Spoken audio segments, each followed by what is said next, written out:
And we're back. Probably. We'll know just a second. Yes, we are back. Okay, yeah. The chat went away because one of the things I was trying when the thing wasn't streaming was switching from connecting by my account to connecting by a stream key. And when you're connected by a stream key, apparently it does not do the friendly thing of routing your chat back through OBS. But we're here now. We got it. Okay. What's on the agenda for today?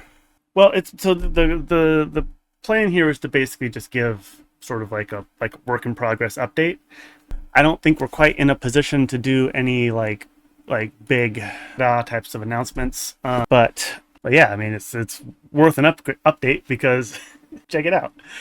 We are so what you're looking at here is what we would call the nascent form of FreeMoCap 2.0.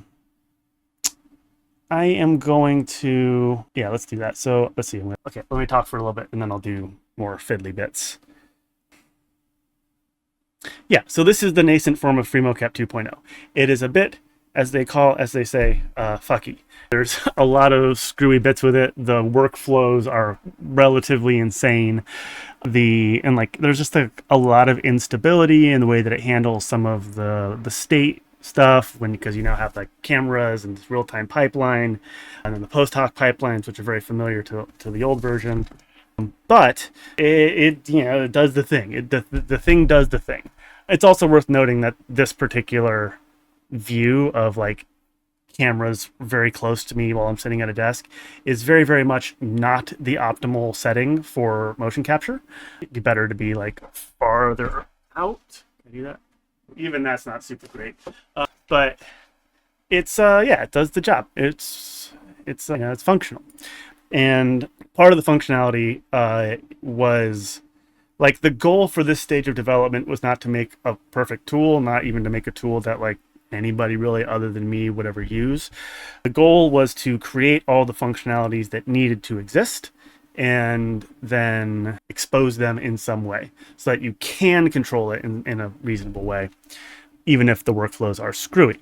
So with that said, I am now going to do one of those screwy workflows to disable this little camera right here so that I can turn on like a more standard streamer view so you can get one of the cameras through.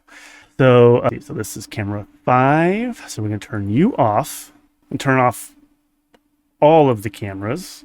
Okay, so that should free up that device for me to come over here. Where's and then I go back to this default view. Got this camera, turn it back on. Sup, this is me with no overlay. But now I come back over here. You're still turned off, so that should work. And I will turn off that pipeline. It was already off, but that's one of the state things we don't really keep track of. So I just have to kind of like manually toggle it, even though it already was toggled.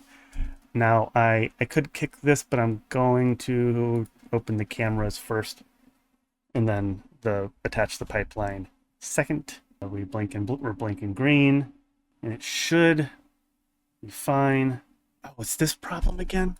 No. Oh, there's an error. Damn it, I thought I figured that out.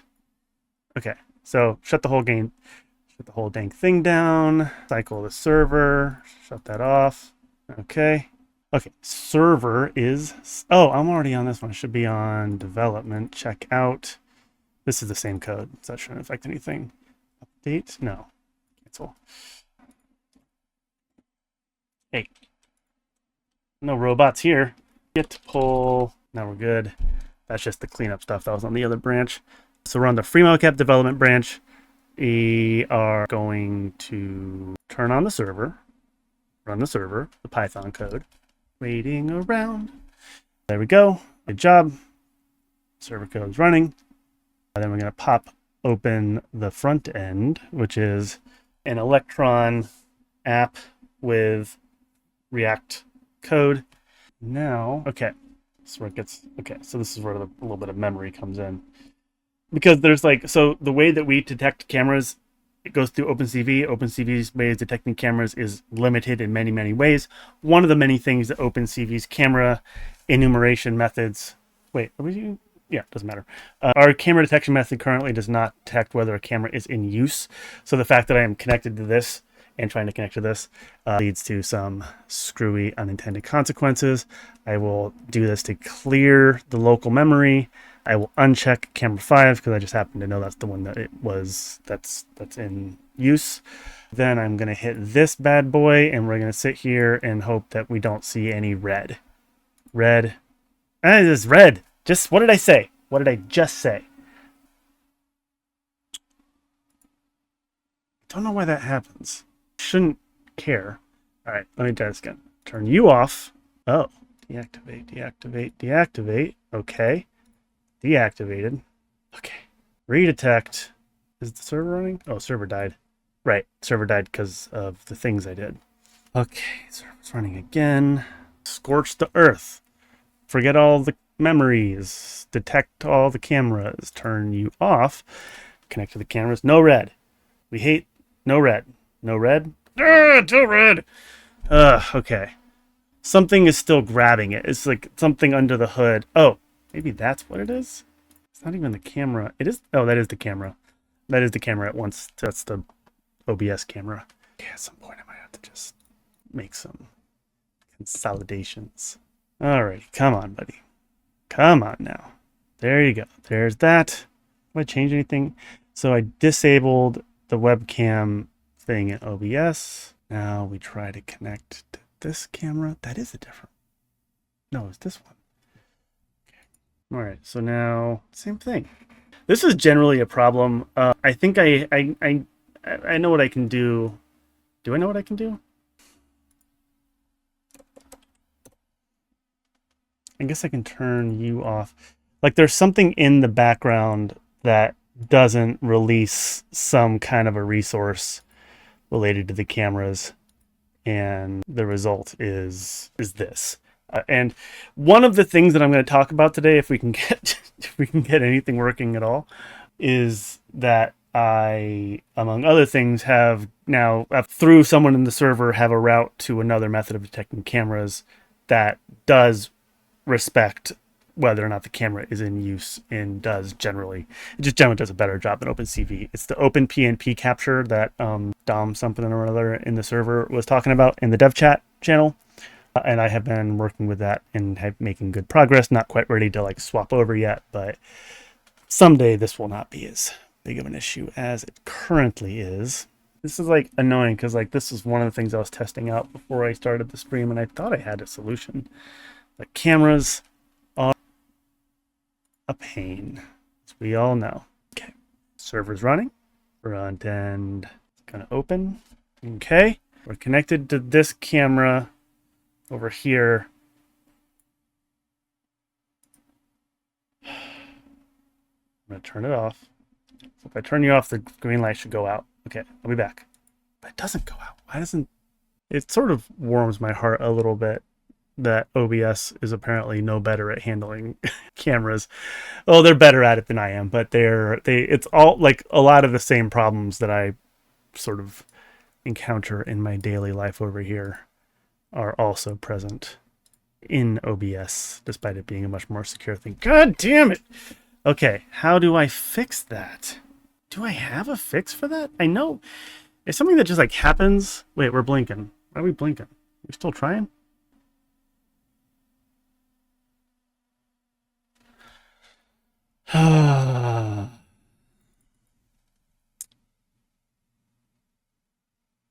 Okay, I'm going scorched earth. I'm going under the table. I'm unplugging everything and plugging it back in.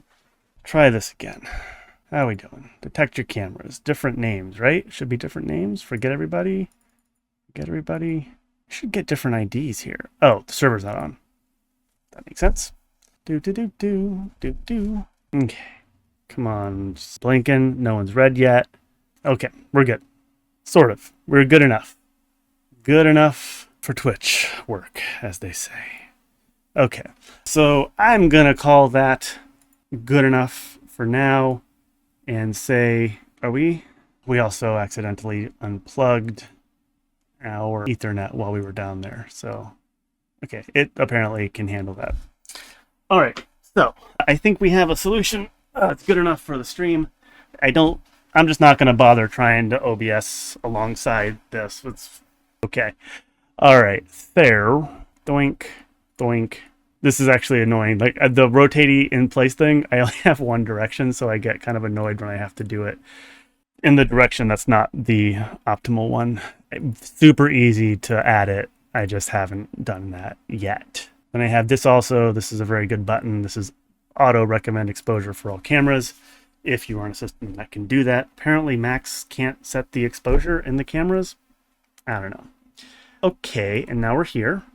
And now we're going to turn back on the real-time pipeline, which will leave... Oh, wait. We're going to... Okay, so in order to maintain resources, we're going to... So in this is like a double nested thing. It's fine. I'm going to show you the new SkellyCam. It's much, much better than this. And just, so don't, if you're like, oh, wow, this is, this seems like this seems unworkable. I agree with you. It is technically workable. Oh, hey, Andres. Yeah. Yeah. Unplug the cameras is kind of what's the word? Nuclear mode.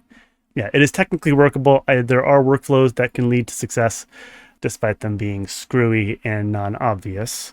What was I doing? Yeah, right. So one of the things we can do is we have 6 cameras connected, but I'm only going to apply the real-time processing to, I'm going to do 4 of them. I think these verticals I think they're the best option. Is it that one I want?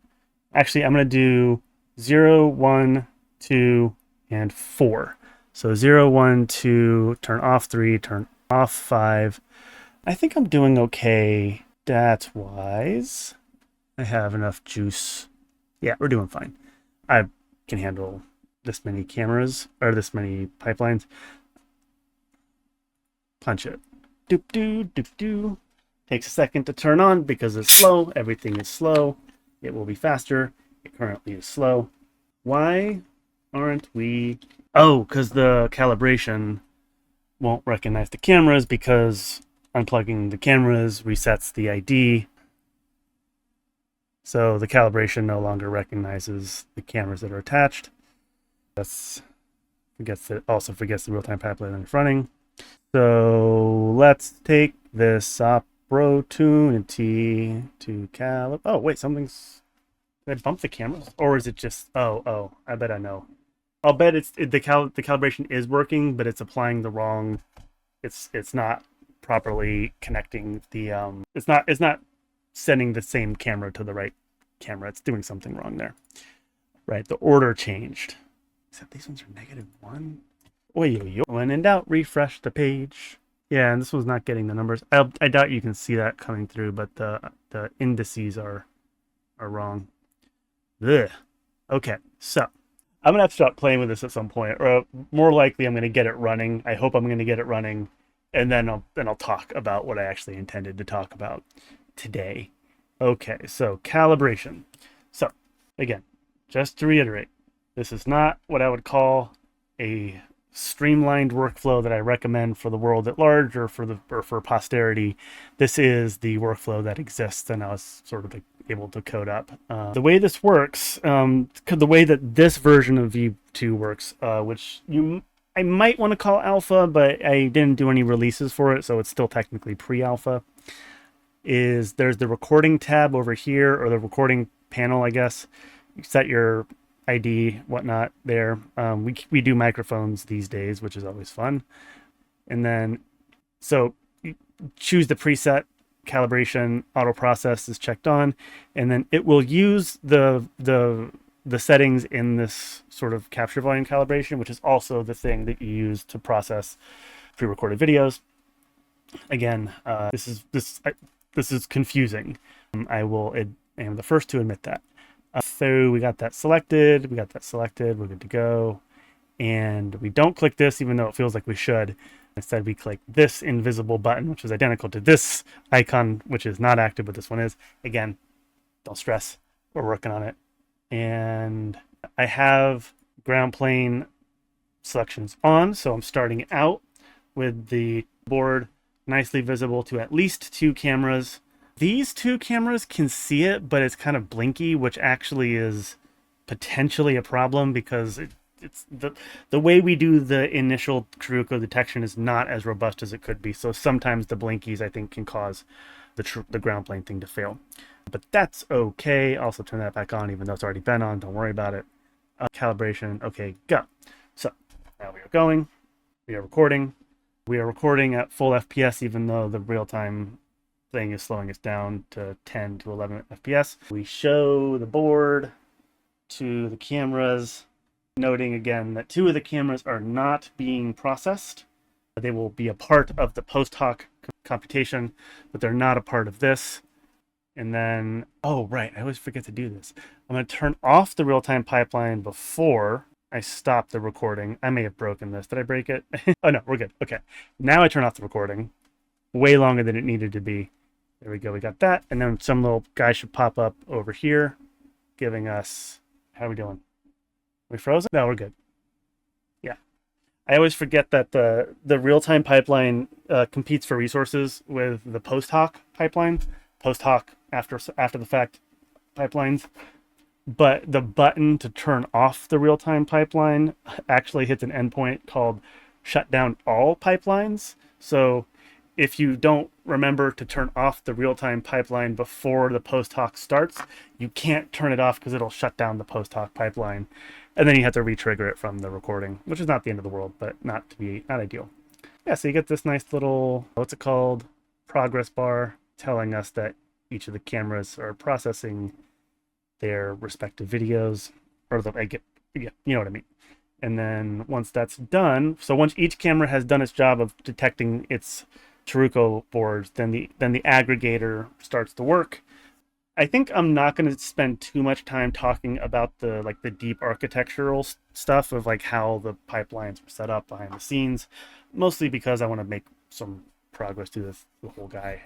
And well, I guess we'll see. What did I actually want to talk about today? I wanted to show off the demo, such as it is. And then I wanted to, I guess I do want to talk a little bit about the architecture workflow. What is the goal? I should know this before I started. Okay, so it's done. The progress bar does not always complete itself. Like notice that a lot of these are 100. They didn't actually turn over to the green finish. And this one stopped at 98. It doesn't always get the last update. Fine. Turn so I can close you now. And now it also doesn't notice when there's a new calibration file available. So you have to, once again, refresh the screen. So this is a Chromium window under the hood. So all the standard browser stuff works. So Control-R refreshes just like it would refresh any old web page, but that's not showing up. Oh, because there's nothing processing. Okay, so we got these. It is, why is it remembering this? So we wanted to do 0, 4, 0, 1, 4. Oh shit, now I don't know which one. Oh, I can see the ID. Okay, so B0709C. This one, how did they get out of order? 5. Ugh. Okay, you're on. No, I don't want this one, who is BBC2, which is correct. And I don't want this one, who is FA5A, who's not. Wait, what? The fuck? What the fuck? Someone's being screwy. Something is remembering an old set of IDs, which is why things are coming in out of order.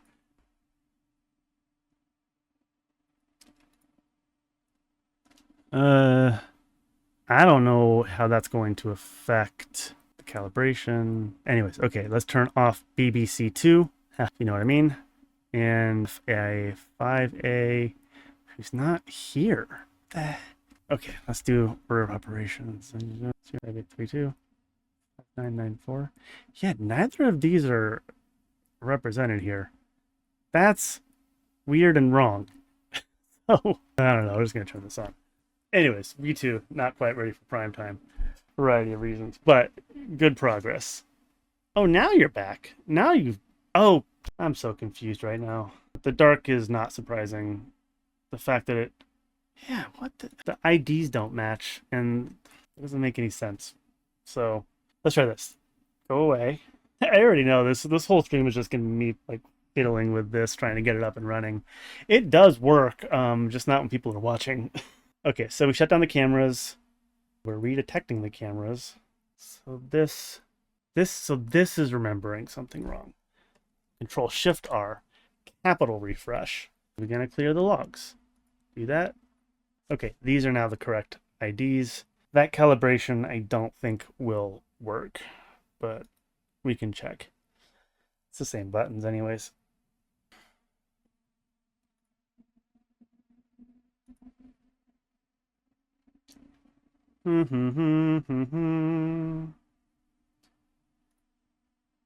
Okay, we're back.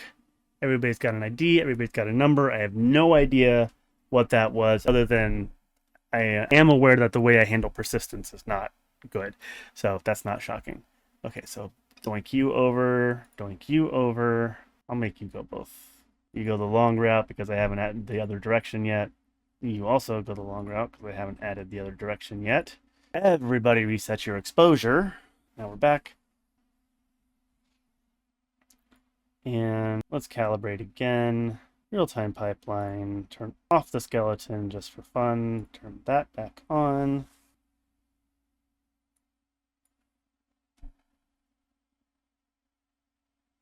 Is it going? Trying to start? It is trying to start.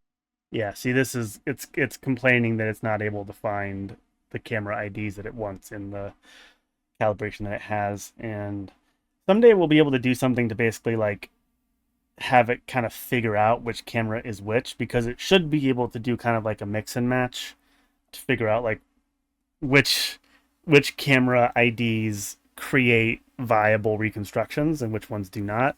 But we haven't done that yet, so that doesn't go any brighter. I also need to set the exposure to max out at -4 because, or -5 because -4 is not valid.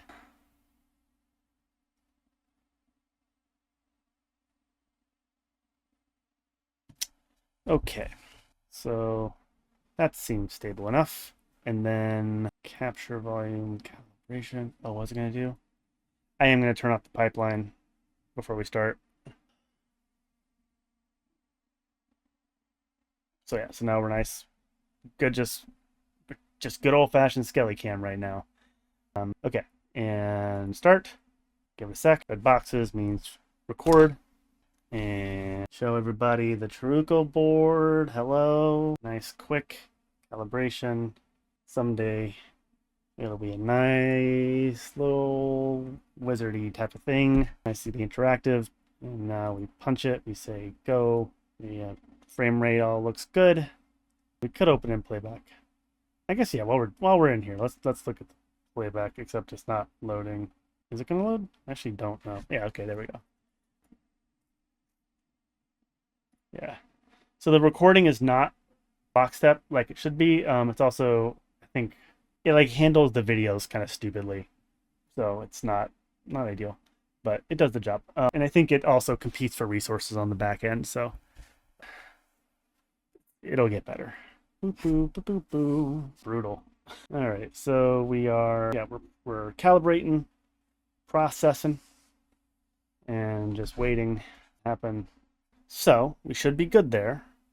Now, do we want to turn all the cameras? You're very dark for some reason, so let's keep it simple and just do these three. So 2, 4, and 5. Boink, boink, boink, boink. 2, 4, 5, and 1. And go. So, did I not turn on the skeleton? I must not have. Yeah, it's still on. Okay, now we turn on the skeleton tracker. So the skeleton tracker is going through RTM pose, which is a GPU-enabled guy that sort of is arguably better than MediaPipe in every sort of practical way. I actually can't remember if it's set to like, it's got like, small, medium, large. I can't remember which one it's on now. But it works on the GPU, and it's fast enough to run in real time. So how is it? So if you'll notice, the stick lags behind the dots. That's because I have a filter on the connected points, and the dots, the white dots, which hopefully you can see those, represent basically the raw triangulated points, and then the sticks represent the filter. And I had been playing, there's something screwy going on, but I had been playing with the parameters of the filter that should make it less laggy. Because it's a €1 filter is the name of the filter type, which works really well. And it's kind of like it's a tunable thing where you kind of choose, like accuracy over lag, and clearly it's to or stability over lag. And so you can see the face and the hands are both kind of like the real time.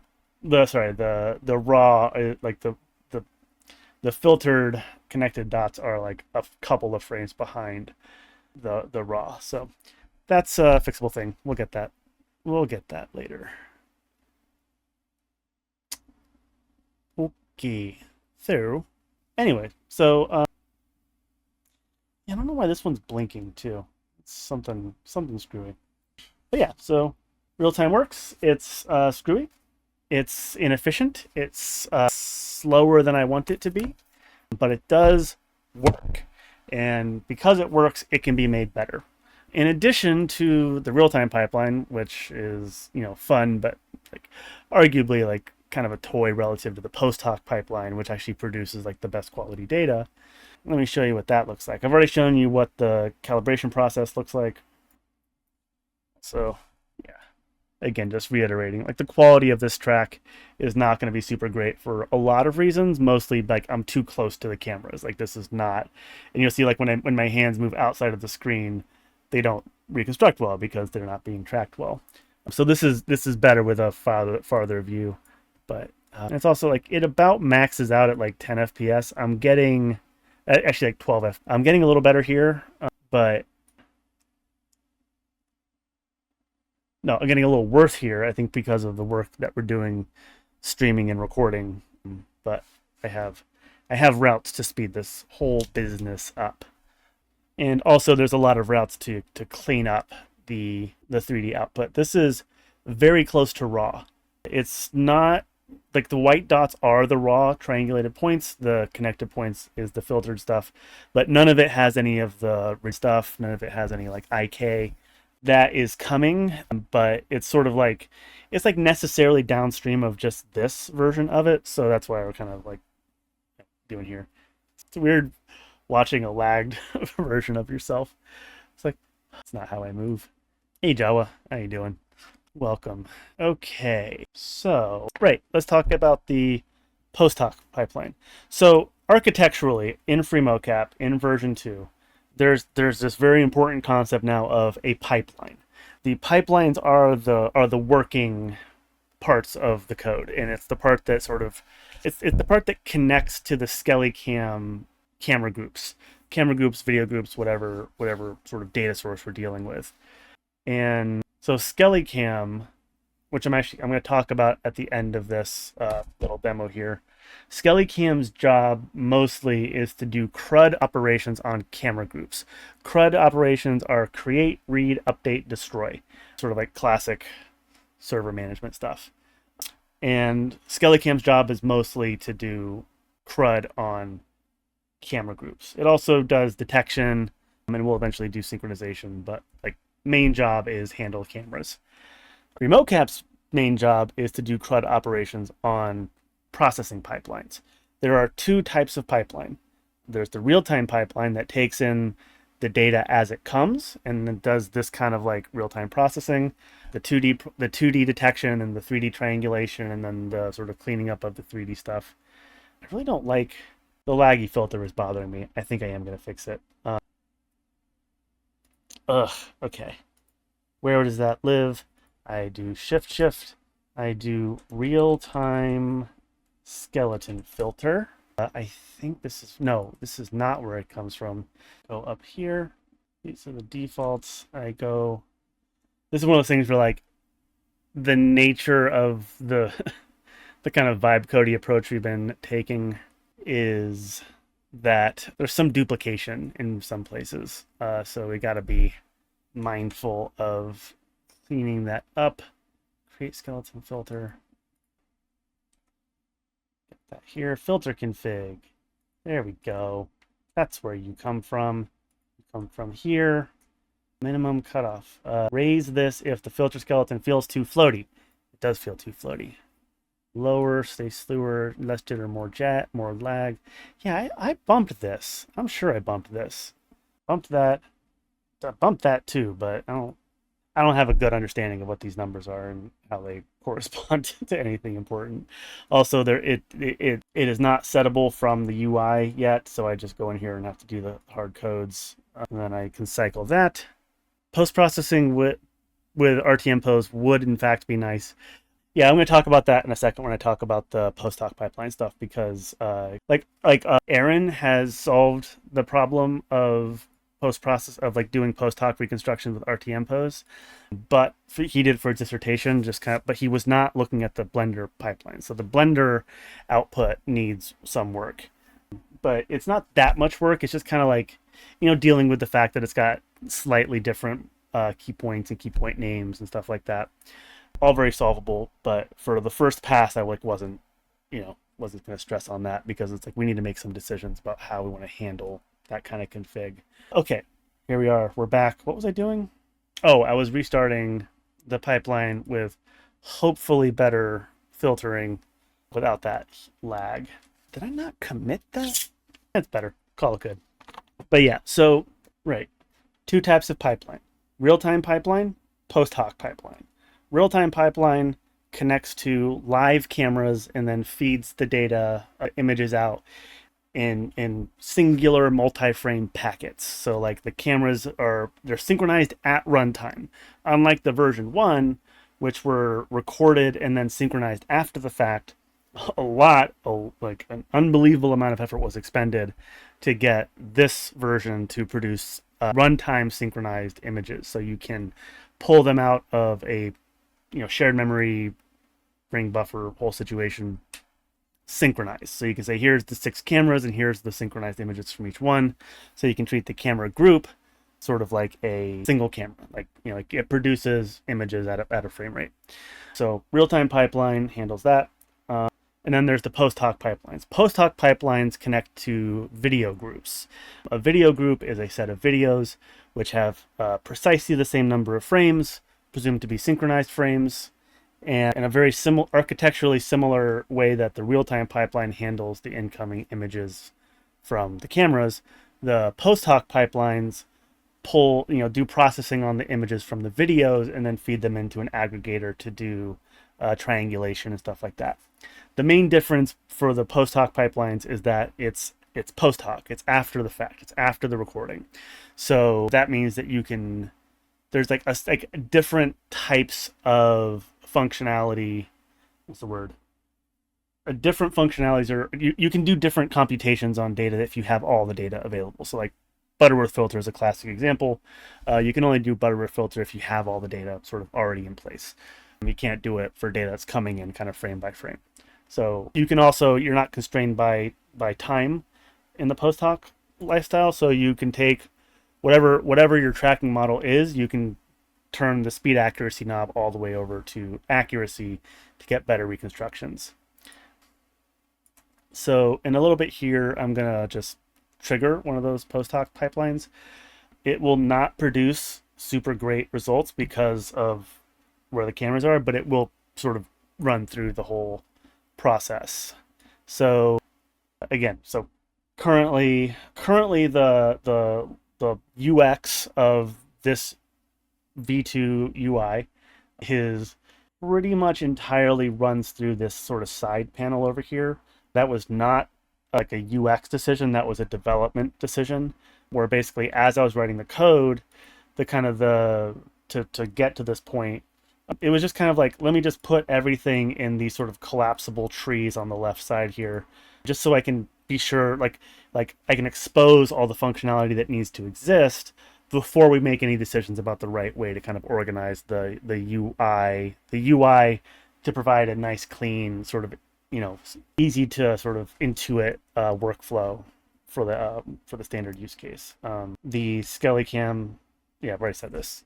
So we're gonna, now that all the functionality exists, we can start doing the work of trying to build a good UX UI around the sort of core workflows, and you sort of like work on that kind of in parallel to the kind of like under the hood sort of improvements that I think will just generally improve performance at large. So one of the big goals of version 2 is hot swappable tracking algorithms. So V1 relies pretty much entirely on MediaPipe to do its tracking. Aaron, in his dissertation, which, by the way, Aaron successfully defended his dissertation. It's now Dr. Cherian, so congratulations, Dr. Cherian, Ron TC, and the server. In his dissertation, he was doing a lot of comparisons of different types of algorithms, for different sort of clinical applications, like gait analysis, standing postural analysis, and doing like comparisons of different trackers against each other, and also all of them against like a gold standard Qualisys motion capture system. It's a great dissertation. It's a great read. Honestly, it has a lot of really good information about the pipeline itself and sort of like teachers and explainers about a lot of the technicals of how this stuff works. And soon it will sort of be publicly available online if it isn't already. And it will become a part of kind of like the FreeMoCap documentation in its current form, and also like it will get sort of chopped up in its own way. And we're also kind of currently chopping it up for publication, like proper publication, peer-reviewed and all that stuff. You'll hear more about that going forward. Anyways, the point is that we really want to have the ability to kind of like, I don't even know if it's technically feasible. Oh, is it? Yeah, like sort of something that would allow you to kind of like pick and choose which tracking algorithm you want to use. So MediaPipe, RTM pose, VIT pose, YOLO, some home built deep lab cut, whatever you want to do, as long as it sort of as long as it takes in images and spits out tracking data, we should be able to fit it into our pipeline. We currently are not there yet. We have not built that system out, and for this version of FreeMoCap, I have basically hard-coded the real-time pipeline to use RTM pose whole body, which is a nice body, hands, and face, which and it's running on a GPU inference node, which we'll see if I we see if I burn out. I feel like I'm ramping up, so if I maintain this energy, we'll talk about that. Otherwise, I'll defer to another time. But yeah, so the real-time pipeline does RTM pose. The post-hoc pipeline does MediaPipe, which is unfortunate because we now know that MediaPipe is like the least accurate, despite it has some nice cleanup features. It's also relatively slow. It does not take advantage of the GPU stuff. You can run MediaPipe through a GPU, but on a Windows machine, which this is, it's like damn near impossible. And we now have, like, SkellyCam now works nice enough with Mac and Linux, thanks to Andres and Philip for that work. And we'll eventually be able to handle like the GPU processing and whatnot too. I think it may already be able, no, it can't currently, but we'll get there. So yeah, so the point is that the post-hoc pipeline of this version is pretty much identical to the V1 processing pipeline.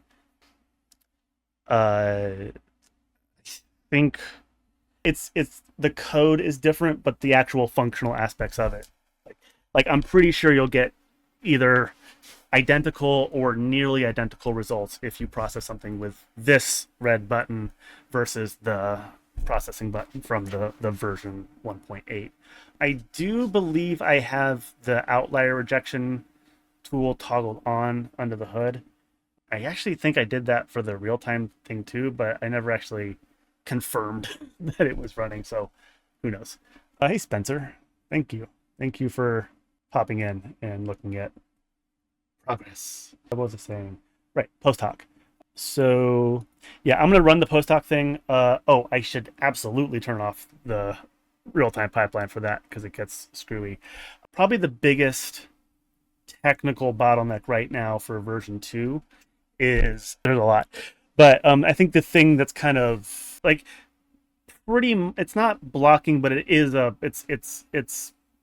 it's a poison, is the way that I am handling multiprocessing on the Python side. And the way that I'm handling multiprocessing on the Python side is wastefully. I am proliferating multiprocessing.processes for pretty much every task that you can need. So each camera gets one for the real time. So each camera gets one for SkellyCam. The real time processing gets one, and then if it were to spawn a post-hoc pipeline, then you're now. So the real time processing pipeline spawns, I think, n+2 processing nodes, or sorry, like multi-processing processes, where n is the number of cameras, which is it's not feasible for the vast majority of computers in this world. There's a lot of things I can do that would speed that up, and I will talk about some of those at the end because some of them are very exciting. And ultimately, in the end, the solution is don't use Python, because Python is just not, at a certain point, like the bottleneck is Python, and to really get the kind of performance that I want out of this, we're gonna have to do non-Python stuff, which used to be scary, but now we have these friendly robots that have just sit and explain code to you all day, every day. And I have recently fallen deeply in love, no pun intended, some pun intended, with the particular combination of DeepSeek V4 Pro hooked into Claude Code is a game changer, because it works. It's about as smart as, I would say, Sonnet in terms of its performance, like Claude Sonnet, but it's DeepSeek, so it's damn near free. And with that tool, you can do amazing things. Anyways, I'm getting distracted. What was I doing? I was going to record a motion capture pipeline, right? And I'm going to remember to turn off the real-time pipeline before I do, because if I don't, it will spawn so many processes in the background that it will even my beefy computer, I think, will struggle and cry. Yeah, but there's a lot of technical bits there, and we'll talk about it, I think, someday. But I'll do like a deep dive on the architecture at some point. But yeah, it's Python, it's the GIL, it's the sort of like getting true concurrency and whatever. But yeah, with the architecture app I'm playing around with in Rust, you can get like basically like orders of magnitude higher orders of magnitude higher performance for some parts of it, with order of magnitude less complexity, and all running in something that would require order of magnitude less resources. So it's just a full upgrade. The only cost is that it's written in Rust, so that you have to, which is just like, you have to learn it. But these days you don't have to, learning means something different in a world that has AI in it. So, and I, as an educator myself, I encourage you to explore that type of learning, because it's unbelievably powerful. Also, isn't this fun? It pauses, it keeps the last 3D data when you turn off the pipeline, so you can do that if you're into it. What was I talking about? I was going to do a post-hoc. I was going to record a mocap, who's it. And let's see, we're just kind of dark. I think this one's just dark. I think it's just getting, like, sun's going down, so it's just getting dark, but that's okay. Right, so ugly as sin, but over here we can detect, it automatically detects the most recent calibration. You can browse for it if you want. A lot of the settings are not fully hooked up, so don't necessarily, unfortunately, it's like can't necessarily control everything from the front end. The Blender stuff is hooked up, and it will punch through exactly the same pipeline as before.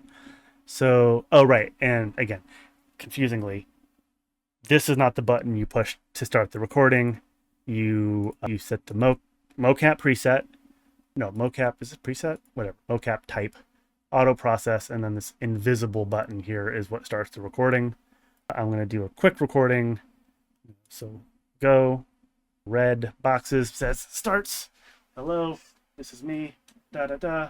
Please don't provide the hottest of garbage. Oh, also, okay, keep it short. So this is not how that's supposed to look. It's fine. So now it stops. It gives you a little report. Eventually we should be baking in the progress bar stuff to this, but this is a holdover straight from SkellyCam, so it doesn't really tell you that. But then you get this nice progress bar. So this is running MediaPipe under the hood. Jeez, it's getting 3 frames per second. I think there's a lot going on the machine, and critically, MediaPipe runs on the CPU, so it's very slow. It's actually it's incredible that MediaPipe runs as well as it does, considering that it's CPU only, but it is not like ultimately convolutional neural networks and the kind of computations behind the 2D tracking really want to be on a GPU. And we have historically kind of like avoided, deprioritized GPU processing, I would say, because I had no idea how to set it up in such a way that would not require a lot of upfront setup on the user side, like getting CUDA and all that stuff. Also, like, you know, NVIDIA graphics card would be required, which we don't like for a lot of reasons. But again, in this world of AI, like I am no, like things that would have been insurmountable technical problems and technical challenges are like an afternoon, like literally. And it's not like you don't just say, hey, bot, solve my problems for me. Like you have to do the work, but you can do that work and you can get over bottlenecks and roadblocks that would have been completely blocking pre-AI. But now it's just like you just say, hey, tell me more, tell me more, tell me more, until eventually you can sort of you can learn enough of the lingo and the language to be able to give the bot the instructions that it needs to do the work that it needs to do. And because it is DeepSeek, it is cheap enough that you can actually afford it. These motherfuckers in Silicon Valley have been very effectively cranking up the cost to the point where it was becoming truly prohibitive. But thank God for DeepSeek. Thank God for, you know, China's version of techno-capitalism. Yeah, I put literally 1 billion tokens through DeepSeek in the past 2 weeks, and it cost me about $22. I did the math, and the equivalent amount of tokens through Anthropic or OpenAI would have, like, you know, comparable models would have cost literally $5,000, literally $5,000 instead of 22. How is that possible? The answer is MLA caching. If you don't know what that is, ask the machine. It's super cool, and it may crash the American economy. Time will tell. Okay, so we have processed. Yeah. Things have processed. They've gone through. Are we good? Are we happy here? Fixed hand data. Yes, we are kind of happy. So it did get through. It did process everything as expected. It's, you know, not the world's best recording. There's also, I think Andres pointed this out. Oh, no, there's something rotatey in the pipeline now that needs to be, it's like some offset shows up. So rotate around X by 90. Nope, negative 90. Yeah, and can't see my legs, so it's just going to guess. And yeah, that's not bad, considering that it can't see my feet. Yeah, the bubble is going to burst. And I personally, I mean, I guess it might cause problems for me living in the country that is the bubble, but they deserve it. They deserve every moment of it, and I'm willing to catch some flack just to let those people get what they deserve. And yeah, you may notice that the MediaPipe doesn't look like it did before. There's these boxes and stuff right now. I rolled my own. So historically, let me get some cameras back up. Hello, it's me. Historically, we used MediaPipe Holistic, which was a combination of the body, hands, and face models that sort of just like, you know, cobbled them together. There's like a little bit of an algorithm where it does the body first, then it detects the hands, and it crops the hands, and runs the hand model on the cropped of the hands. And for whatever reason, they just stopped supporting it at some point. Who knows? It's a Google project, so we would assume that at some point they're going to break our hearts and just cut all support without telling anyone. That's how Google runs.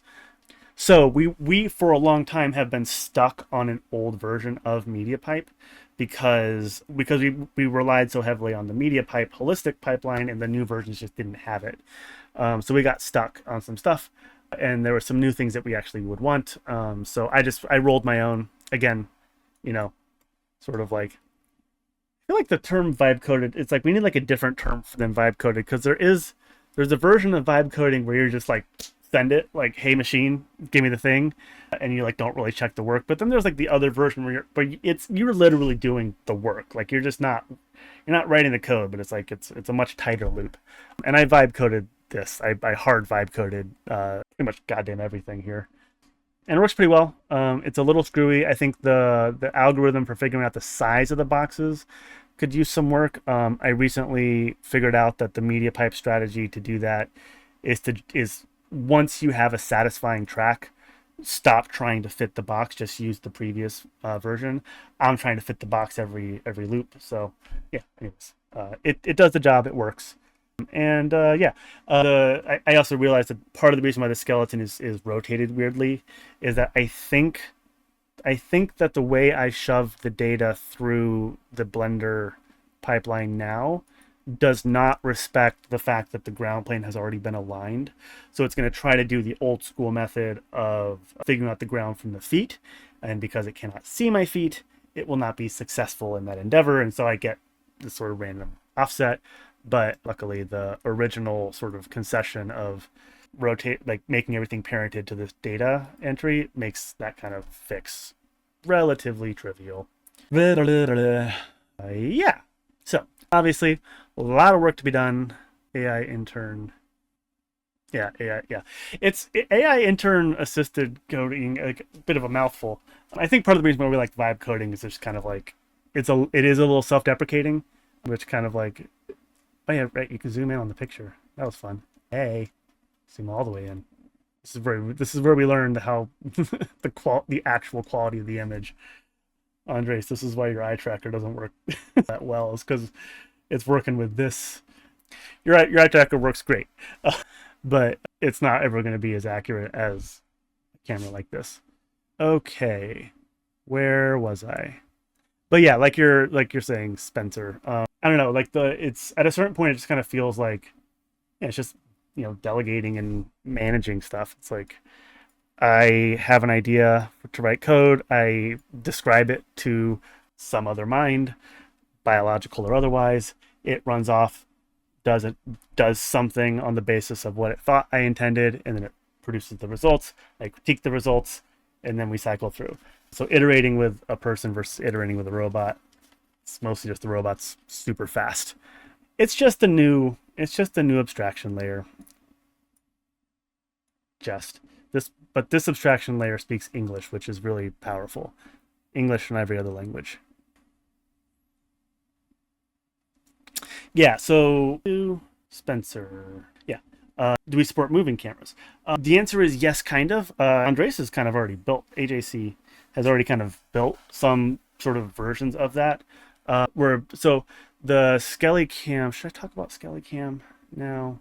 Oh, now I'm also going to turn the, anyway, so let me combobulate.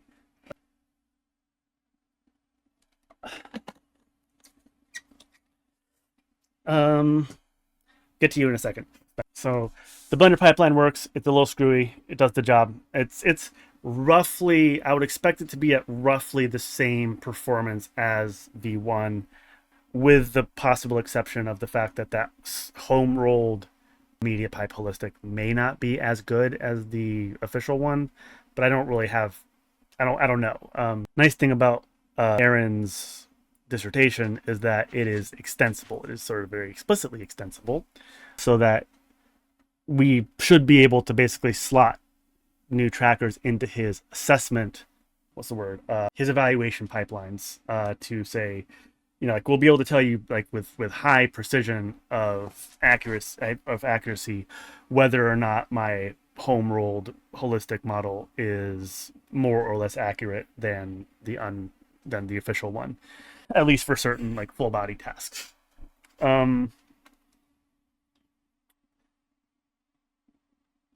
But yeah, so the main, so I'm gonna taking stock. The main routes here are connect to the cameras, which happens through SkellyCam, calibrate the capture volume using the Chiruko board, similar to the previous way, except now the real-time pipeline is super duper helpful because you can tell on the screen whether or not the board is actually being tracked. Super resource heavy right now, but we'll be speeding that up in the future through various ways and means. And then, as before, once you have a calibration for a given configuration of cameras, you can either turn on the do the real-time reconstruction here, or the post-hoc reconstruction as before. We also have some, again, quite screwy but technically functional ways of loading in. Oh yeah, there we go. Is this gonna work? I think it will. And I'm gonna turn this off again. Did we crash? No. It's trying to load the data. Oh, that's the old one. Okay, recordings, calibration. Did I not just record a mocap one? Refresh? I did, it didn't load for... Okay, oh, you can't see me right now. That's probably for the best. My shame is palpable.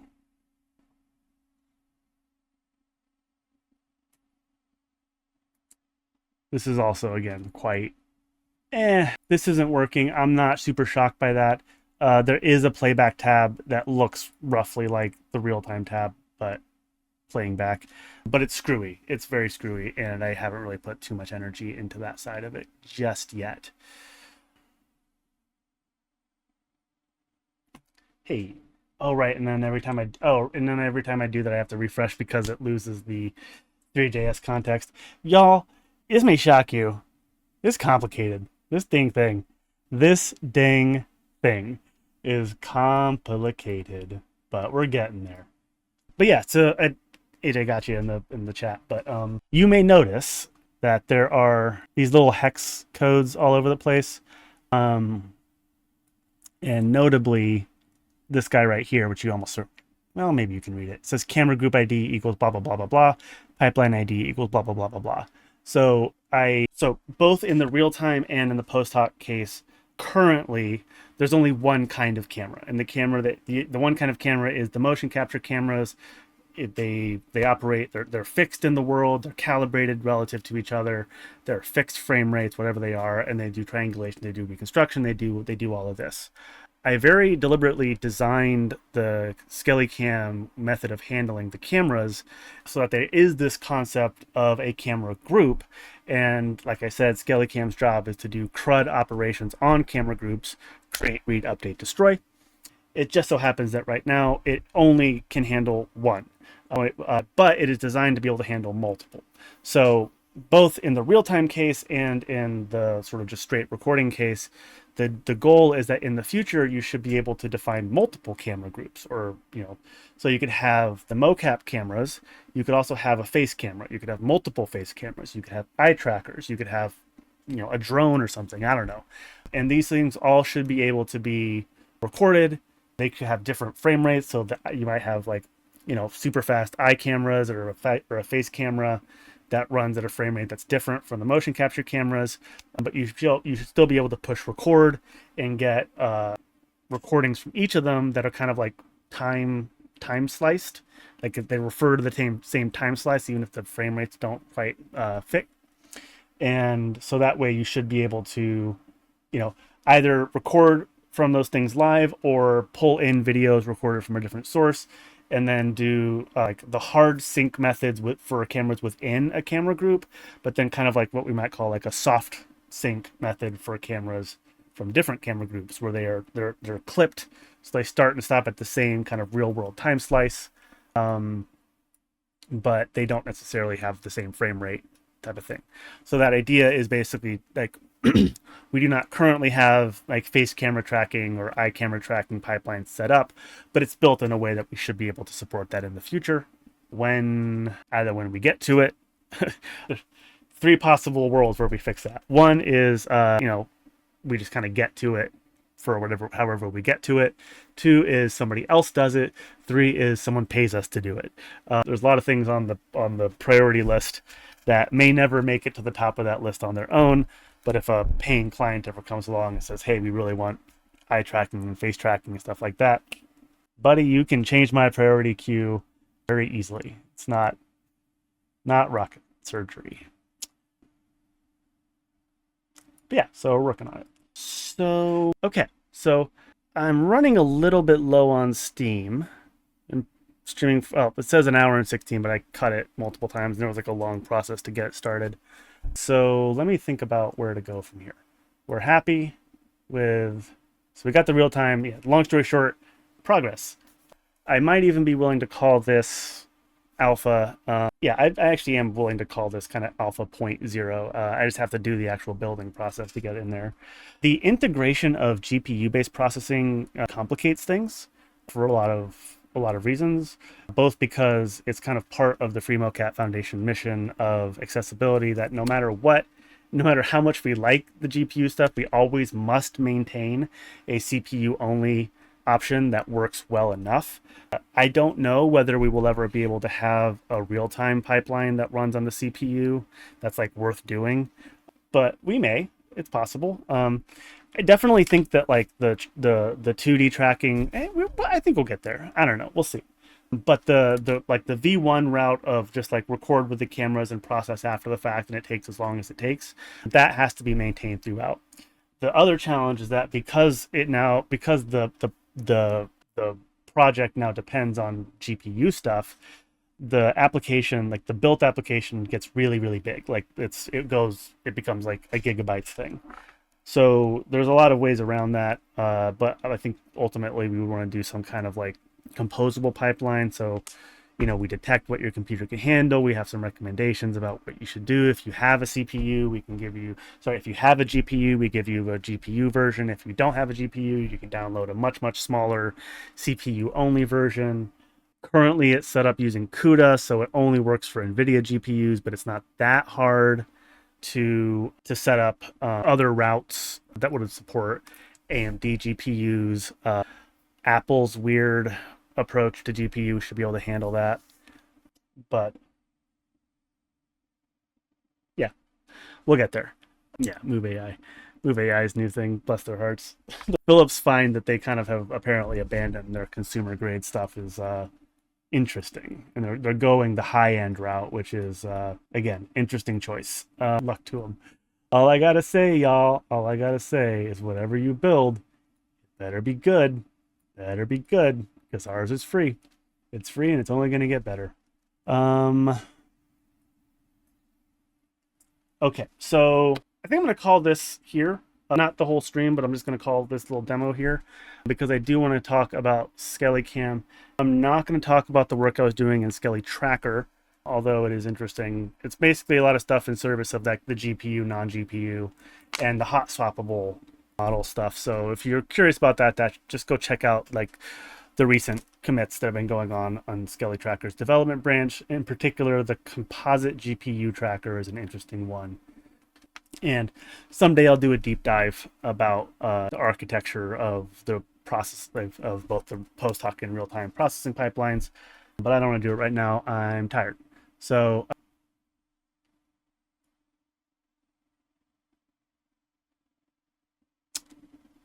what am I going to do? I'm going to talk about, now I'm going to talk about SkellyCam. SkellyCam has been around for a while. It is actually in 2.0 alpha. I don't think I really made any fanfare about that. I was kind of planning to, and then I just kind of, then I didn't. But some people have been finding it sort of exists in its own capacity.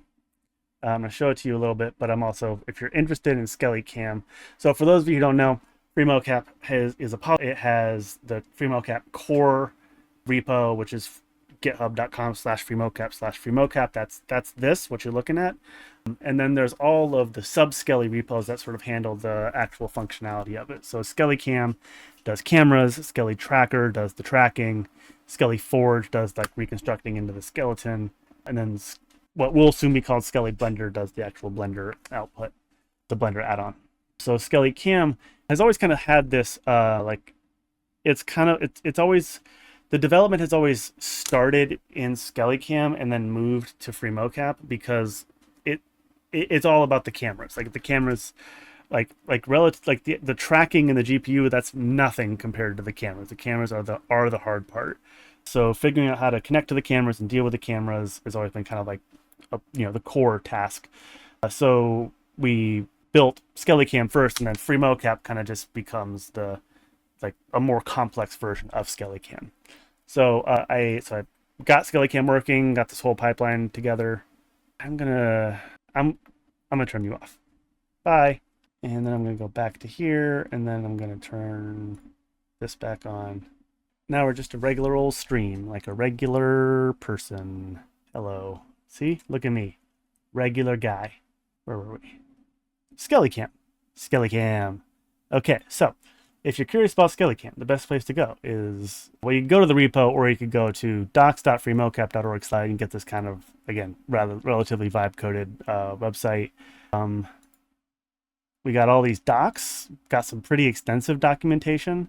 These were built with, it's a complicated story, but long story short, a lot of these were AI generated, but they're all curated. So I have this kind of system that I'm playing with for like tagging when something is AI generated, but also tagging when it was human curated.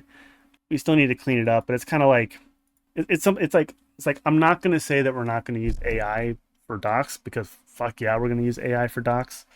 But I also think it's really important to communicate, like when you're reading something that is AI generated versus reading something like AI generated, human generated, AI generated but human curated. These are all different like cognitive spaces, and I think it's important to be able to communicate that. So playing with it, but the docs are all accurate to the code. And in the future, I want to set up like cron jobs, because documentation drift is a huge problem. Like you write the code, you write the docs, you keep working on the code, and then you don't go back and update the docs, so things kind of drift apart over time. But I think that with AI, you can just have like a cron job that runs every day at midnight, checks the recent work that's going on in the code, and then just kind of like like flags whether or not I'm gonna break that calibration, and then just flags as like, oh hey, you made a change in the code that is now that now makes the docs no longer accurate. So either it makes its own fix or it just flags it for a human to go in and tweak.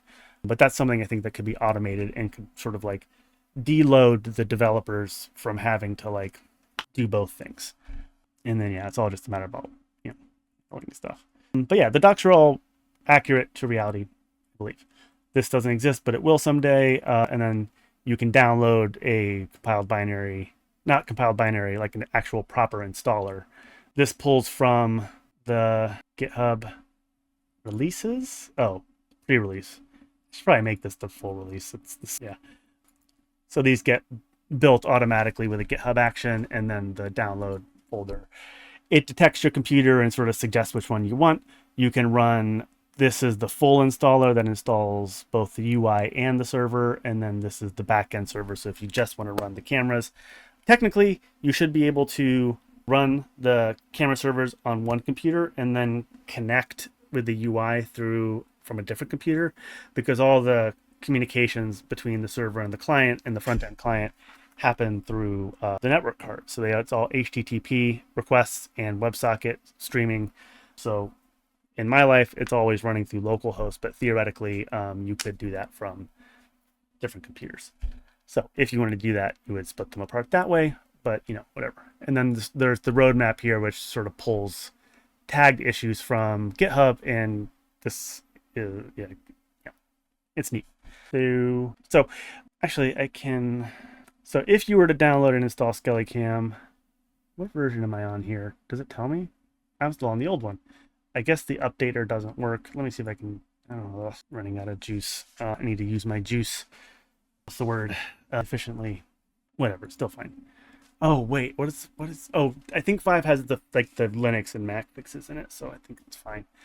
So this is the current version of SkellyCam on the development branch, and you'll notice it looks damn near identical to FreeMoCap, just less going on the left side. There's a very good reason for that, and it's the one I said before, which is that basically, like, I was working on SkellyCam, I got it to a functional space, and then I literally copied it over to FreeMoCap and then kept working. And there's a little bit of back and forth there, but mostly it's kind of it kind of informs like that. Eventually we can have a shared library and sort of pull components and da-da-da, but we don't have that yet. You will also notice that this UI is kind of screwy. It's not the best, it's confusing. It's not the worst, but it's not the best either. Luckily for us, we now have a new key figure, new-ish key figure of Puya. Puya is a professional designer. He does UX, UI, and CS, all that good stuff. And he's been working on kind of building us kind of a proper design system and a proper UI for a while. And recently, in the past weeks-ish, he has been working with Philip, who is a key member for a while, basically teaching Philip how to do the front end work and how to do some of the alignment up and, you know, basically getting like building out this, like the core functionality of SkellyCam, but just like with a nicer front. So for possibly the rest of the call, well, for the next little while, I'm going to pull up their Philip and Puya's latest version of the UI, and then just kind of like, and then classically just complain a lot, like you do, because it's getting really good, but it's not quite there yet. There's some things that I need to call out, some functionality that doesn't exist, and I'm going to take this opportunity to do it because it's easier to do this way, and then I can just tag to it and then send a link to Puya and Philip. Okay, how do I do that? Oh, I already figured this out. There was a problem that I wasn't able to launch Puya's version alongside this version because they had the same name, so they would close each other. But I have gone past it. I'm going to shut down FreeMoCap. I think that I closed it already. I did. All right, bye FreeMoCap. Thank you. Now SkellyCam. Okay, so this is now on Puya's fork of Philip's fork of my fork of my development branch. Oh, wait, this is I don't know. Anyways, I think this is the latest, but I will run it and it will pop up and it will look pretty good. Okay, so here it is.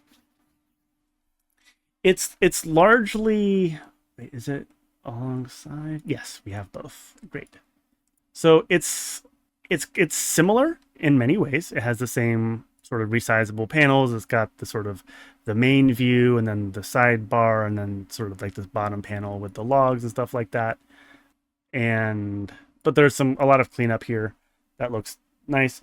I'm gonna get to my complaints in a bit, but I'm gonna talk about the nice parts.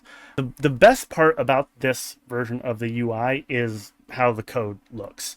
So whatever sort of improvements you see to the front, understand that these come along with a lot of improvements to the actual code, and specifically the stuff that I was building for SkellyCam and FreeMoCap relies heavily on this Material MUI design system, which has kind of like, you know, pre-made components and stuff like that. It's like a Google affiliated thing, I think. Nice to get things up and running, but then you kind of like it's a third-party package. It's kind of hard to edit, and things just kind of screw in a lot of ways. So this is, you know, Puya's work to basically build like proper CSS classes for everything, which just makes a lot of stuff just generally just easier to work with, better for the people to come in.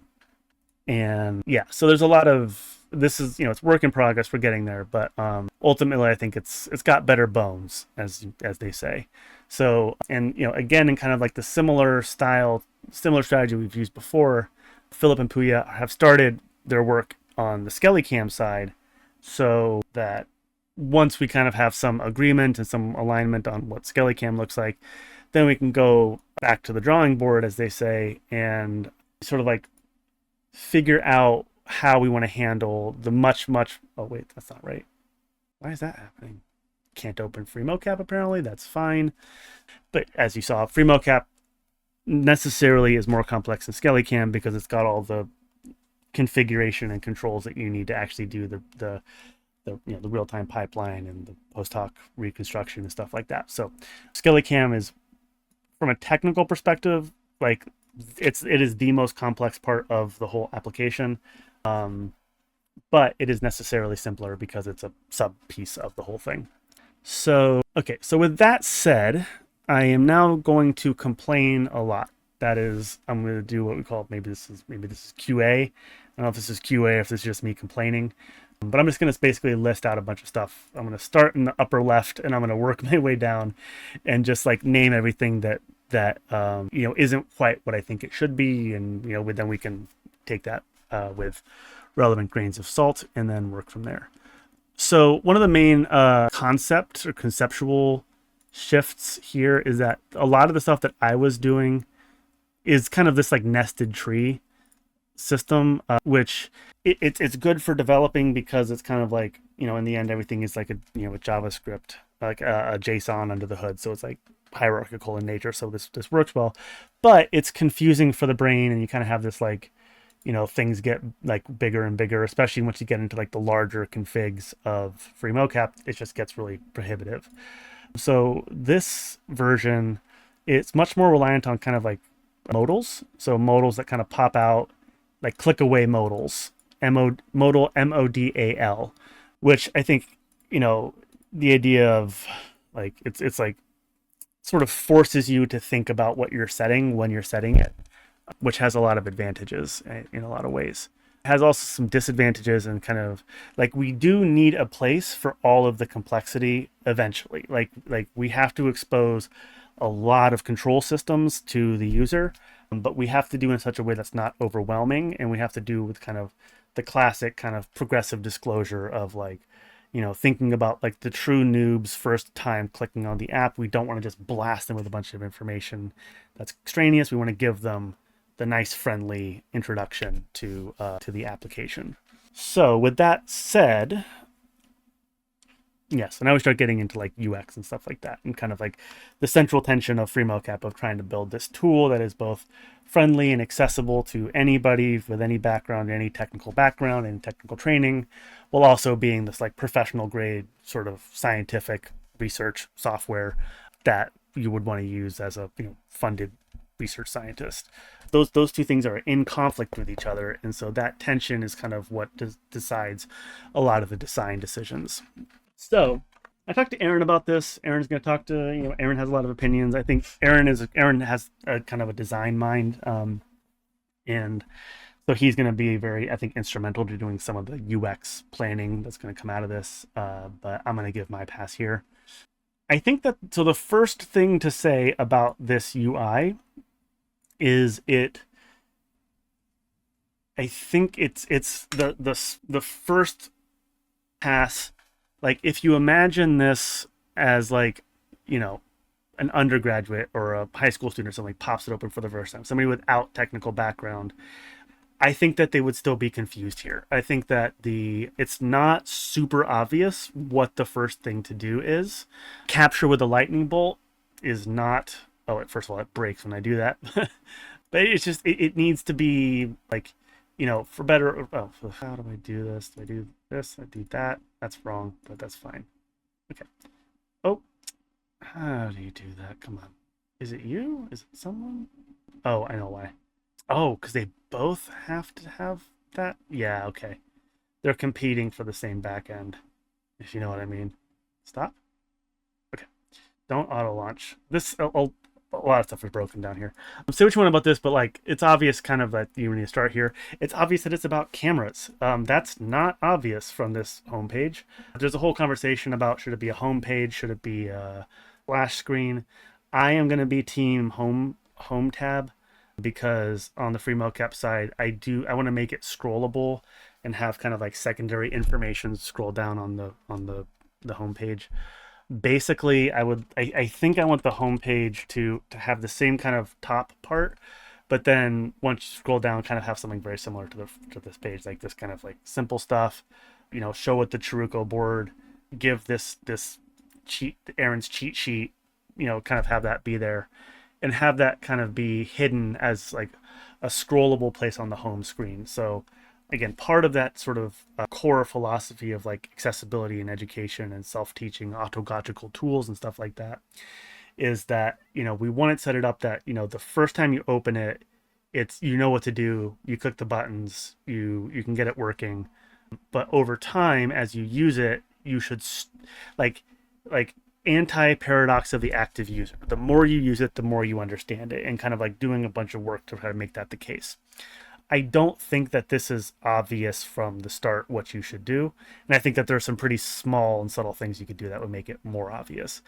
I also don't think that this Skelly is right. This is not the correct thing to show on SkellyCam. It might be for FreeMoCap, but it's just like, this is something I'm actually really grateful that Aaron has a lot of opinions too, because that way I can, I don't have to do them. like Aaron will have the opinions sort of for me, so I don't have to like make a bunch of hard decisions myself.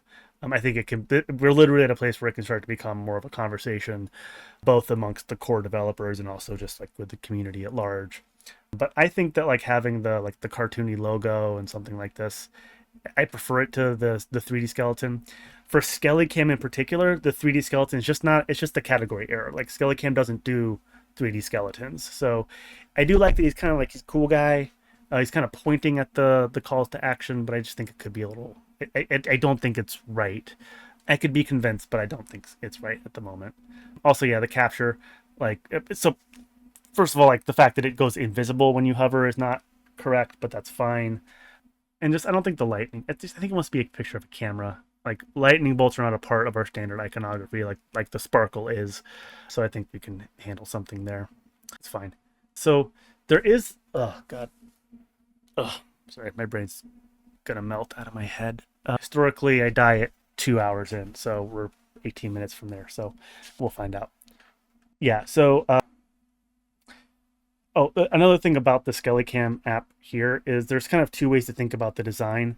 One is, what is the best way to build SkellyCam, and like as like a standalone multi-camera synchronized recording application. And then the other is how to think about SkellyCam as it really as in the role that it's currently playing, which is like a precursor to FreeMoCap itself. So we're designing SkellyCam now in that kind of precursor to FreeMoCap philosophy, meaning that we're building it kind of with complexity designed for the next phase when we move into FreeMoCap. So like SkellyCam doesn't have, like FreeMoCap has the sense of like recording data, but also like working with the data. Like you load it and you process it. You know, you might process it, reprocess it. Like where's the calibration? What's the mocap? What's the reconstruction? Let's try this model, blah, blah, blah. SkellyCam doesn't really have that. So it could be much simpler than it currently is, but it, also doesn't have to be. I'm not going to bother connecting to the cameras because the backend was being annoying. I'm not going to because, yeah, my head is melting. But yeah, so top level, I think it could be more like the first pass of it, the first interaction with it, I think could be more cognitively smooth. High level, a lot of the text is like just too small. Like this is nearly invisible. I don't like this just teensy tiny GitHub logo. I kind of don't like logos at all. Like I don't really want to advertise for GitHub. I just rather have like a code with an arrow. So you click on it, it sends you to the code. I don't want to be doing GitHub ads. Like fuck GitHub, fuck Microsoft. So I don't want to, let's get their logos out of my life. Thank you. It's code. And so the link says code. Go to the code. I kind of feel the same way about Discord, to be honest, but I could be, I don't know. I don't know. The logo paired with the word. We get to it. But critically, this gray on gray is nearly invisible. I also generally don't love the everything is a gunmetal gray. I'm so sick of gunmetal gray applications. It's annoying and everything looks exactly the same and I kind of hate it. I'm not too stressed about that right now. Again, because like I was saying before, a lot, like it's easy to change these things. It's easy to change the text size. It's easy to change the color. I'm actually kind of playing around with like a control system that would let us do a lot of color, like color theme and CSS stuff, like exposing it at the high level. But I'm calling it out just because I'm calling things out right now. But it's not the specific layers of polish are not super important. Okay, starting from the upper left. So this is the equivalent of this. It's the server control system, like, starting the server, connecting to the WebSocket, launching it, pointing it towards the executable on your computer, stuff like that. It's controlled here. There's a conceptual mismatch here. You can't see it now because of how it is, but so the application kind of has two ways of connecting to the server. One is kind of like this, what will be the standard route when the app is fully built and bundled, which is to have a managed process. Basically, the front end kind of launches the back end server, and then once the back end server is launched, the WebSocket becomes active and they connect, and then they can do the HTTP and WebSocket sort of communication. So currently, if you connect to the WebSocket, but you're not managing. So over here, like this layer is like telling it to launch the Python server, this layer is telling it whether or not the WebSocket is connected. If you're only connected to the WebSocket, but you didn't launch the server yourself, it shows as partially connected, which is not correct. If it's connected to the WebSocket, it's fully connected. It's just connected to an external process versus an internally managed one. The main thing is like there's a PID, there's like the process ID, which currently you can only get from the managed process, but I think we should update the health endpoint to report the process ID of the server, and then like whether it's we should have a way of tagging it as managed or external, like internally launched or externally connected or whatever, but it's not, there's the partial connection is not conceptually correct. Also, this, I know I've talked to Philip, this was like an AI thing. This is absolutely AI language, this kind of like corpo schlock language, like that's absolutely AI stuff. But also, it's just wrong that I have to click this to get to this. Like I already clicked on this. This should just be part of that first pop-up. I shouldn't have to click twice. And then some of this is like, again, the colors, like this is a little bit invisible. I before, like when it does connect, this turns white on white, so it's like also invisible. You have to show the paths. So philosophically, throughout this thing, if you are interacting with something that is a file on disk, you have to show the path on the front end. There's a lot of reasons for that. The main one is these kids these days don't know how file systems work.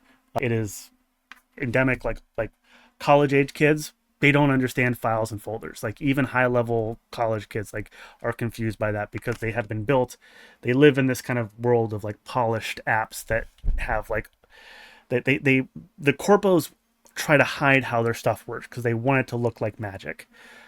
And because of that, these kids these days have no idea how computers actually work. And I refuse to be the only generation that understands how technology works. And if you understand how technology works, you have now been recruited to helping these kids these days understand how the technology actually works. The means of productions have never been more seizable, and so it's your work, my work, all of our work to make that happen. And part of that is just exposing just one layer deeper than they really need to know. These are all paths to files on the computer, and it's checking whether or not those paths exist. In the OG version, it's ugly and not complete, but you can see the paths of the things that you're talking about. Another problem with the modal. The modals also all need pins. You need to be able to create them as things that stick around. So I don't want that. What just happened, I don't like. Like it needs to be something that I click a pin and it stays open, and maybe it like collapses or something like that. Yeah, Clippy as a user icon. Clip. Yeah, little Skelly Clippy thing is someday we'll get there. Anyways, I'm trying to just burn through all this stuff. I said I was working from the top left, and I have not gotten out of there yet. So yes, we have to show the paths and all that kind of thing. Just kind of, yeah, just that. Also, I think every modal wants to be resizable. I always get annoyed when there's a box and I want it to be bigger and I can't make it bigger. I don't like that. My body doesn't like that. So yeah, do that. Yeah, gray on gray, not so visible. I don't like the hard black. I think there's some hard white that needs to be cleaned up or needs to be softened a bit. Not too stressful. Main thing here is the conceptual aspect of like there is no partially connected. That's not a thing. Elevating the server's PID to something that's top level.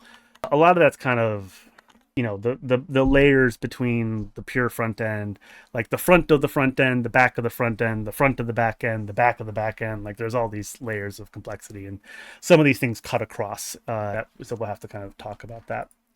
Also, so this is another example of something that I think has gotten too simple. So we've moved away from the server control. We're now into the file directory. So the concept of a recording and a recording ID. Oh, I think I might be doing an ad right now, so I'm just gonna, I'll vamp for a second. Oh, and we're back. Hate ads. Sorry to have subjected anybody to an ad. A second. That's funny. the clippy movement. I'm down for that. Yeah, clippy. There was a time.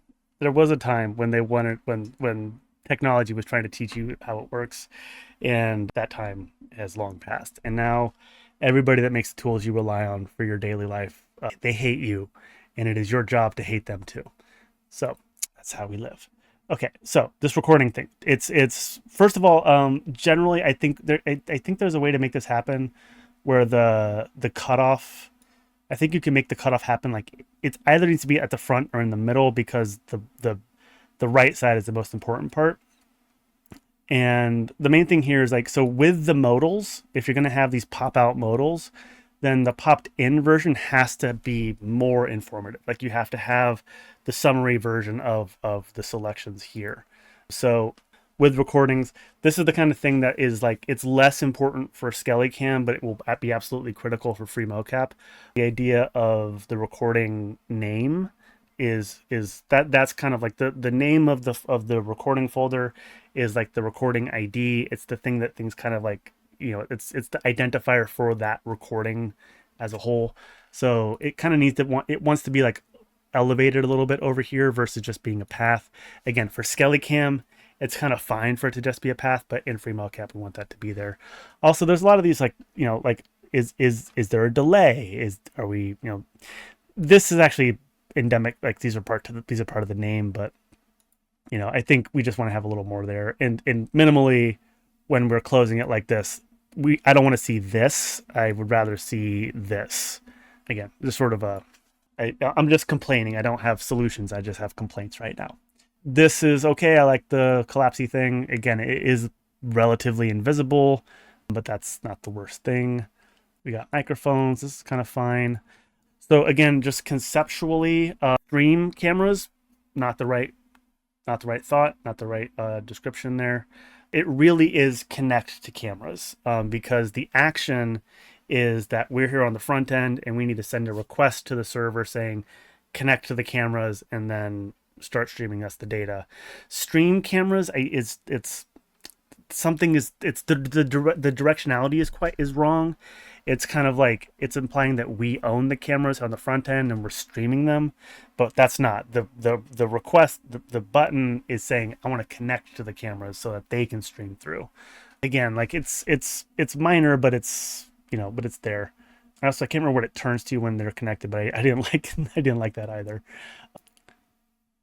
This is a search icon, so it's a little bit confusing. I kind of like this like combination of like a refresh with a search thing. I think this is a good icon for that. In general, the icons are all really tiny, which I think just like from an accessibility perspective, like just can't see anything. We might be able to have like, we eventually want to have like a settings sort of table to handle like some of the deeper settings. For that, I think the kind of like the JetBrains style, this is a very common style where you have like the like like you click, here's all the types of settings, and it can be like this forever nested thing. When you select something, like here's where the settings show up. So I think making something like this will be really nice for like Blender does. I don't want to open Blender, but Blender has a similar thing where there's control comma opens the settings. The settings have this kind of like nested tree view on the left as a navigator. Then once you select one of the nodes or leaves of the tree, it sends you to the dedicated platform, and then you can have like as much complexity as you want goes into the actual setting thing. So we are going to need something like that at some point, sooner or later, it doesn't matter. But yeah, we'll get there. This one again, so instead of being collapsible trees, these are now pop-out modals. Kind of like it. Again, things are a little bit tiny, a little bit low contrast, but that's okay. These work. There's some things that kind of don't work, like the updating of the settings. Something doesn't port properly. Like some of the image, some of the data doesn't get to the right hole. So that needs to be. That's not like helpful, but I was not able to like if I should start the fucking thing. Fine, I'll start it. SkellyCam run. It's not even hard. Just have to do that. Oh, are we gonna have that same? we may have trouble connecting to the cameras. See, partially connected. Nope, incorrect. We are fully connected. And we just need to be able to pull the right. It's this number right here. So PID 56604, that's the server process ID. There's currently no way to get that from the front end, but we can add it to the hello, the health endpoint. Blink. So currently it just says hello, but it can also say hello from process ID, whatever, and we can just put that up there. Okay. Yeah, conceptual stuff. Oh, there's a proper bug, which is this. That's not how we want it to be, but that's okay. Easy to fix. Oh, there's also part of the problem with the workflow of the cameras. What does this do? Is this auto connect? Oh, it tries and fails. Why does it try and fail? Yeah, it's a data routing thing. I think just some of the stuff that they built doesn't like work. I think it can work, but it doesn't. So yeah, tiny text, gunmetal gray. Oh right, I have updated. So the FreeMoCap, so it's a little bit screwy because oftentimes when you're looking at SkellyCam relative to FreeMoCap, there's some just stuff that I fixed, like straight up fixed in FreeMoCap that you wouldn't know looking at SkellyCam.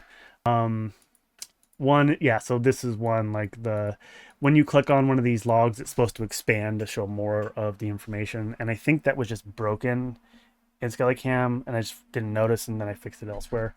Another important thing is that the settings, there still is a button that you can send to send all the settings, but currently it happens automatically. So like when you click on the rotate thing, it just sends that command back. It just sends the updated configs, and then it's an idempotent, whatever. It's set up that like it's called apply, and you can, if you click the same button multiple times, the result is the same. So it's currently set up to do that. And so I think this, or maybe it was the one that overlaid on the text, something wasn't routing right. And that's, it's like probably a technical thing more than an actual problem. Yeah, so little bugs there, little things there. Text is teeny, but that's okay. Cameras and playback view. Right, that's another high level conceptual aspect of both SkellyCam and FreeMoCap, is that there really are two operating modes. One is live connections to living cameras, and the other is working with pre-recorded videos and sort of stuff like that. I think eventually SkellyCam is going to house the functionality of synchronization. Like in FreeMoCap, we have like an import videos option that will synchronize the videos.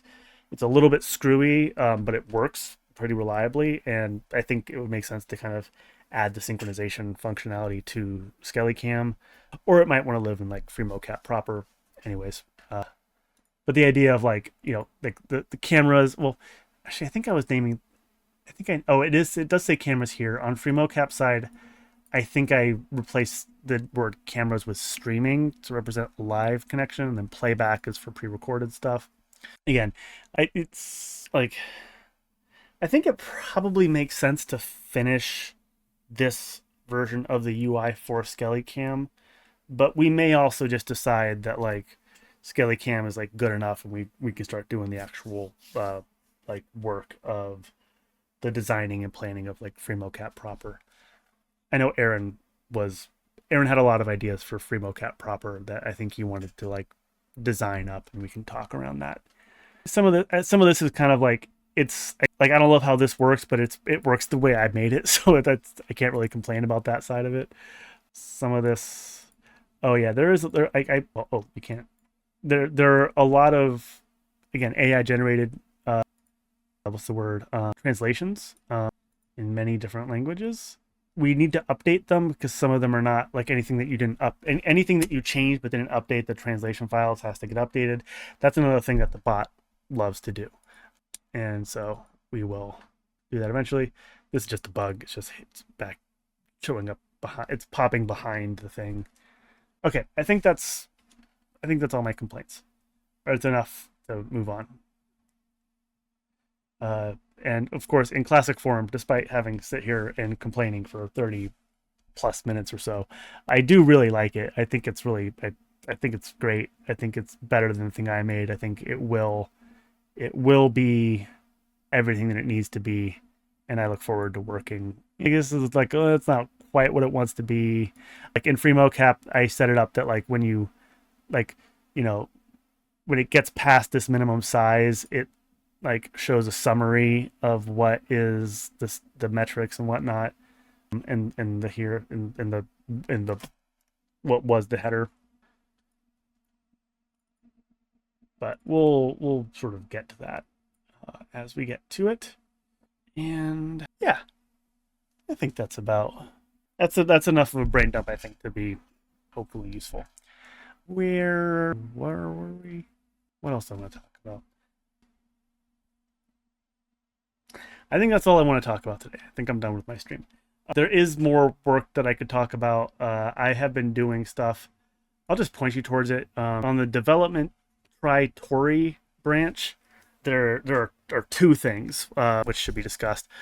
Actually, I'm just going to say them, not discuss them. I'm not even going to go over there. But one was, the branch stupidly has two tests on it. Wasn't the plan. It's just kind of how that happened. One of the tests is, what if we were using Tauri, Tauri, instead of Electron to do the packaging and the building? It was a pretty easy swap. Again, using the AI, it's a pretty easy thing to swap over.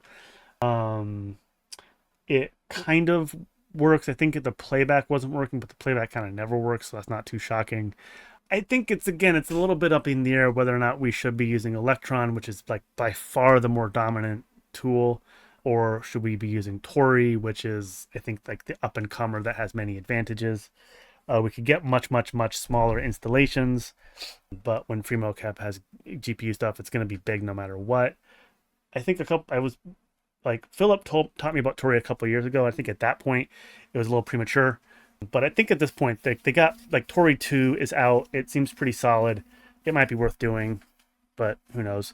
The other exciting thing here is happening there's a new folder on this branch called SkellyCam Rust, and that is a mostly functional kind of proof of concept functional, basically entire rewrite of the Python side of SkellyCam written in Rust. That's just like, it doesn't do all like the config setting stuff like that. I don't know if the pause button works, but it is much more performant, and it uses this open PNP capture package. It actually uses a fork of that I tweaked to do some stuff that it needed to do, and it's less mature than OpenCV, but it is arguably better in every way. You can figure out, like, you know, what kind, like, it has a way of extracting what kind of resolutions and frame rates a certain camera will, can support, which we can't really get that from OpenCV. And I managed to build it in such a way that you can port the raw JPEG off the stream, so you can skip the decode step because these cameras stream in MJPEG. We stream them in MJPEG, and OpenCV and the original form of the OpenPNP capture. Oh, hey Puya, welcome. I actually just got done talking about SkellyCam, so you'll have to check back into the video once we're done. Yeah, thanks. Literally just got done talking about your U plus Philips SkellyCam UI. And I really like it, despite having complained for the past 45 minutes about the little details. And I'm wrapping up now because I'm tired. What was I saying? Oh yeah, So there's some pretty exciting stuff happening on the SkellyCam development -try Tauri branch. I might split off the try Tauri with try Rust because they're very different.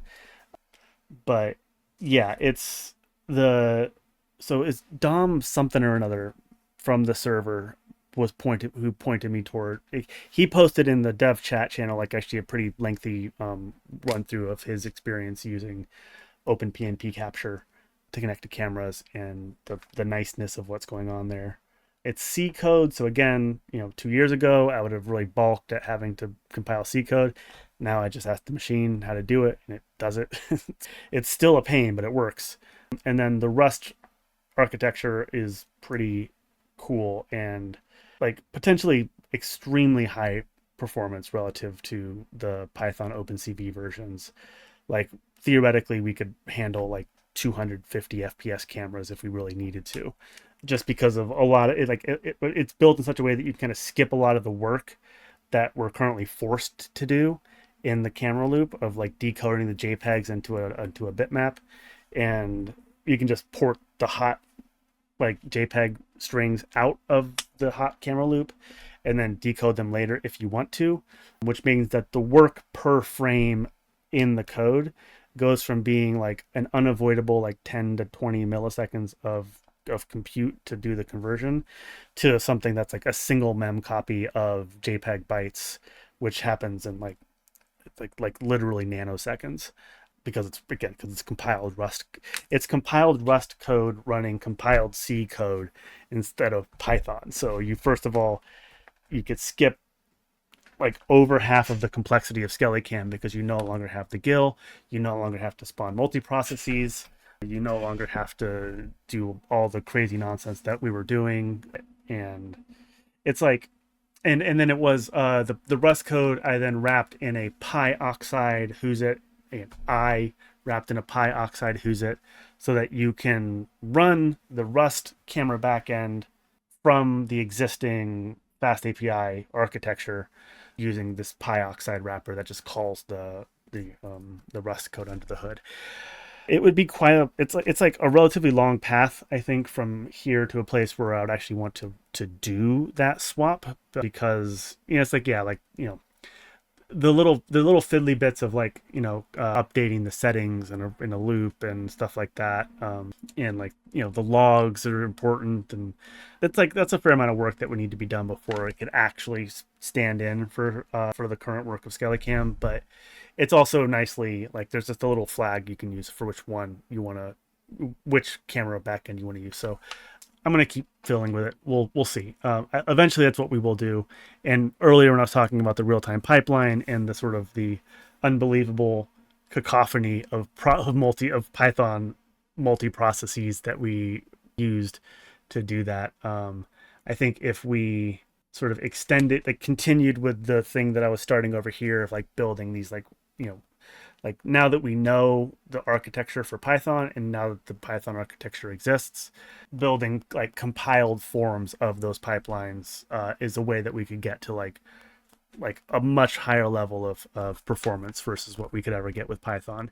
And then the Python code can sort of persist, and it from an educational perspective, I think it's really great because Python is a very friendly language, and so I think everything hot swappable. That's the version 2 way.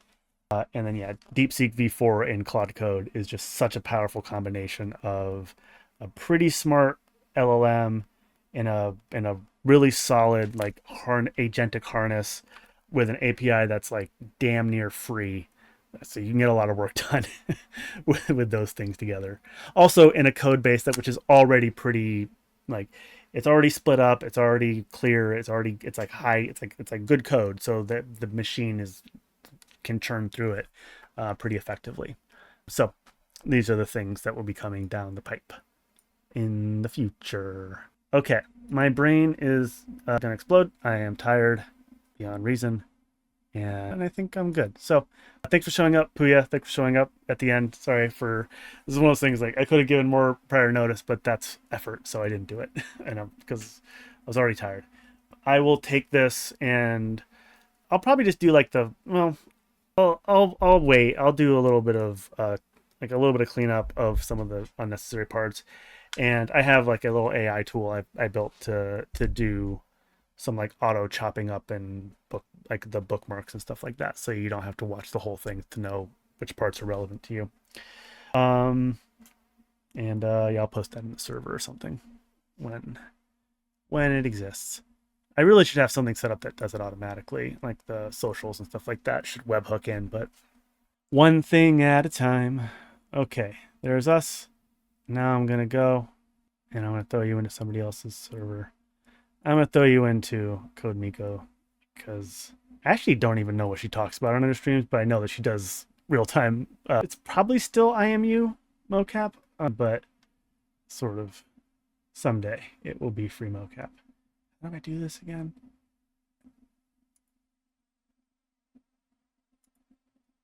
I think I generally try to avoid like raiding you into anything that has more than 1,000 people in the server because, you know, it's annoying, but not annoying, but it's just like it's, you know, kind of like dropping a bucket at that point. But I don't feel like thinking, so I'm just gonna do that over. So raid that, and yeah, we're gonna call that good. Thank you everybody for showing up. If you're watching this after the fact, thank you for watching it after the fact. Thanks for caring about FreeMoCap. And V2's coming. Real time's coming. Real time's here. If you want it, it's on the development branch. But if you wait a little while, it will be better. But yeah, we are now officially in the space of V2 and V1 coexisting in technically functional forms. V1 is definitely functional. V2 is technically functional and increasing in functionality every day. Not actually every day, but many days, every week. Okay. I'm gonna push the. Oh right, it doesn't actually trigger when I push that. It counts down. But all right, thanks everybody. Have a good night. Bye. And